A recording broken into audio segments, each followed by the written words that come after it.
여러분, 지금 대한민국은 그야말로 콘텐츠의 황금기를 지나고 있습니다.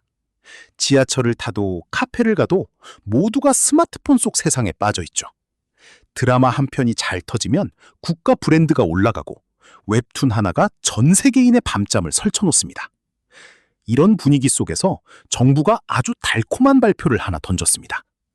K 콘텐츠 제작비 세액 공제를 중소기업 기준 15%, 아니 추가 공제까지 합쳐서 최대 30%까지 확대하겠다. 이 소식을 들은 대중과 언론은 환호합니다. 드디어 우리나라도 넷플릭스나 디즈니 같은 글로벌 공룡들과 제대로 맞붙을 총알을 얻었구나 라고 말이죠. 하지만 여러분, 여기서 제가 찬물을 좀 끼얹어야겠습니다. 행동경제학의 창시자 데니얼 카너먼은 인간이 손실회피, 로스 어버전 심리에 지배당한다고 말했습니다. 우리는 당장 눈앞에 떨어지는 세금 감면이라는 이득에는 열광하지만 그로 인해 우리가 뒤에서 잃게 될 보이지 않는 비용에는 무서울 정도로 무감각합니다. 단언컨대 이 파격적인 30% 세액 공제는 단순한 지원금이 아닙니다. 그것은 우리 시장의 기초 체력을 갉아먹는 마이너스 꼬리표를 숨기고 있습니다. 오늘 알고 싶은 경제에서는 이 화려한 축제 뒤에 숨겨진 추악한 청구서의 정체를 낱낱이 파헤쳐 보겠습니다. 자, 이제 상식의 뒤통수를 때릴 준비 되셨습니까?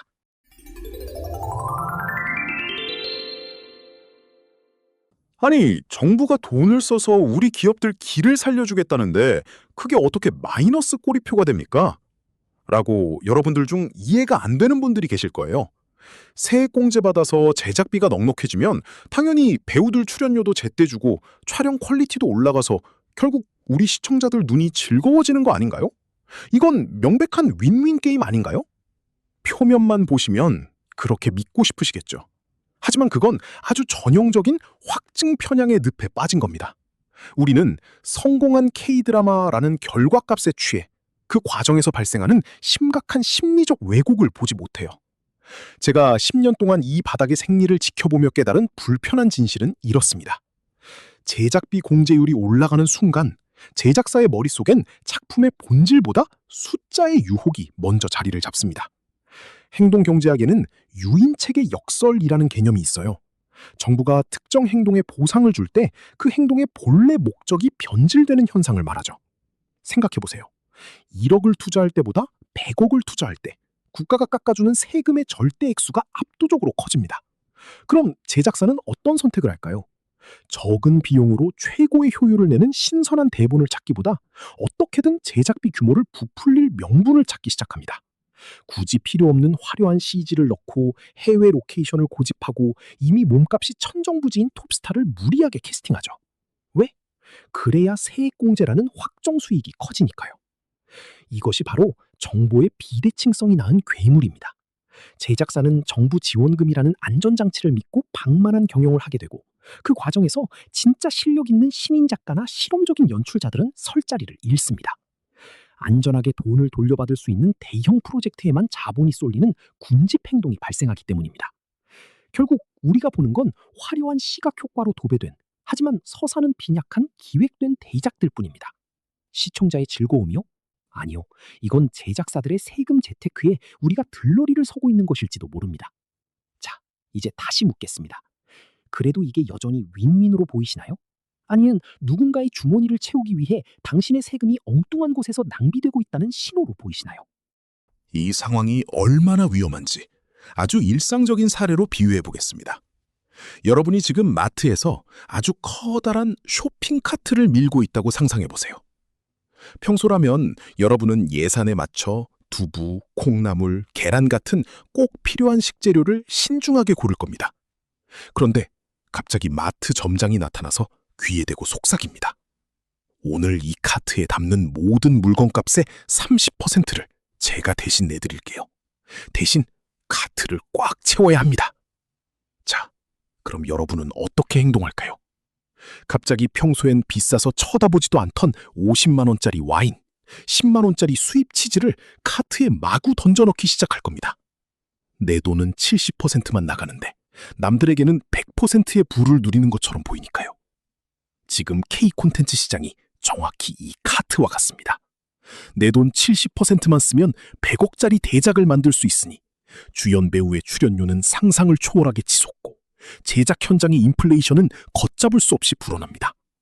지금 화면에 보이는 저 화려한 SF 드라마 세트장 위에 거품과 비효율이라는 딱지가 덕지덕지 붙어 있다고 상상해 보십시오.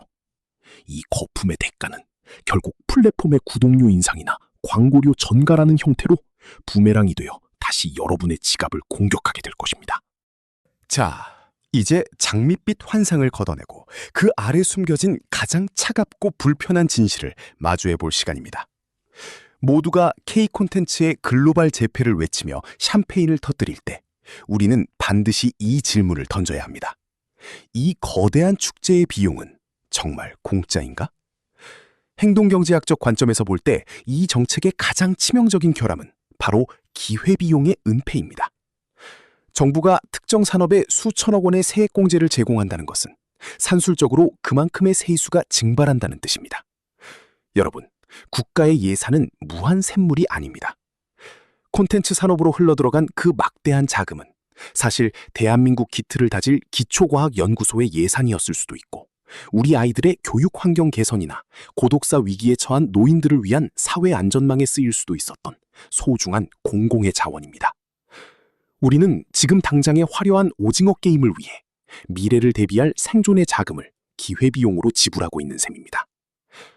더 소름 돋는 진실은 집단 사고의 오류, 그룹싱크에 있습니다. 정부가 K 콘텐츠라는 특정 카테고리에만 막대한 혜택을 몰아주면 시장의 창의성은 오히려 말라 죽기 시작합니다. 제작사들은 이제 시청자의 눈치를 보는 게 아니라 정부의 세액공제 가이드라인 눈치를 보기 시작할 겁니다. 이 소재는 공제 대상에 포함될까? 이 정도 제작비면 최대 환급을 받을 수 있을까? 라는 계산기가 창의력을 앞지르는 순간 시장에는 천편일률적인 상업물만 남게 됩니다. 참신하고 도전적인 실험 정신? 그런 건 세액공제 명세서에 한 줄도 적히지 않습니다. 결국 이 정책은 건강한 생태계를 만드는 것이 아니라 제작사들을 세금 마약에 중독시키는 꼴입니다. 인위적으로 부풀려진 제작비 거품은 정부 지원이 조금만 흔들려도 도미노처럼 무너지는 취약한 구조를 만듭니다. 만약 여러분이 이 화려한 지원책 이면에 숨겨진 독이 든 성배를 읽어내지 못한다면 여러분은 평생 거대 자본과 정책이 설계한 프레임 안에서 그들이 남긴 경제적 부채와 인플레이션의 대가를 묵묵히 갚아나가는 지적 약자로 남게 될 것입니다.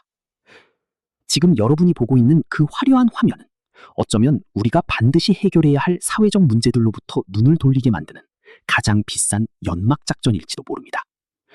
이 꼬리표의 무게를 감당할 준비 되셨습니까? 국가의 전폭적인 지원은 때때로 성장을 돕는 비료가 되지만 너무 과하면 뿌리를 썩게 만드는 독이 되기도 합니다. 우리는 지금 성장의 취기에 빠져 뿌리가 썩어가는 소리를 못 듣고 있는 건 아닐까요? 단순히 우리 콘텐츠가 세계 1등이어서 좋다라고 생각하기 전에 한 번만 더 깊이 고민해 보십시오. 지금 여러분이 소비하고 있는 그 화려한 영상 콘텐츠에 붙어있는 가장 비싼 경제적 꼬리표는 무엇입니까? 그것은 나중에 우리가 감당해야 할 세금입니까?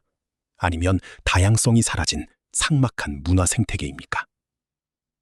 여러분의 통찰력 있는 의견을 댓글로 남겨주세요.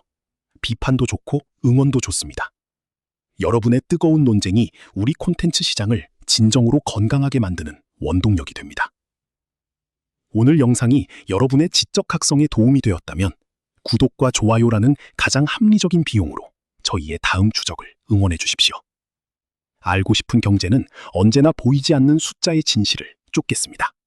감사합니다.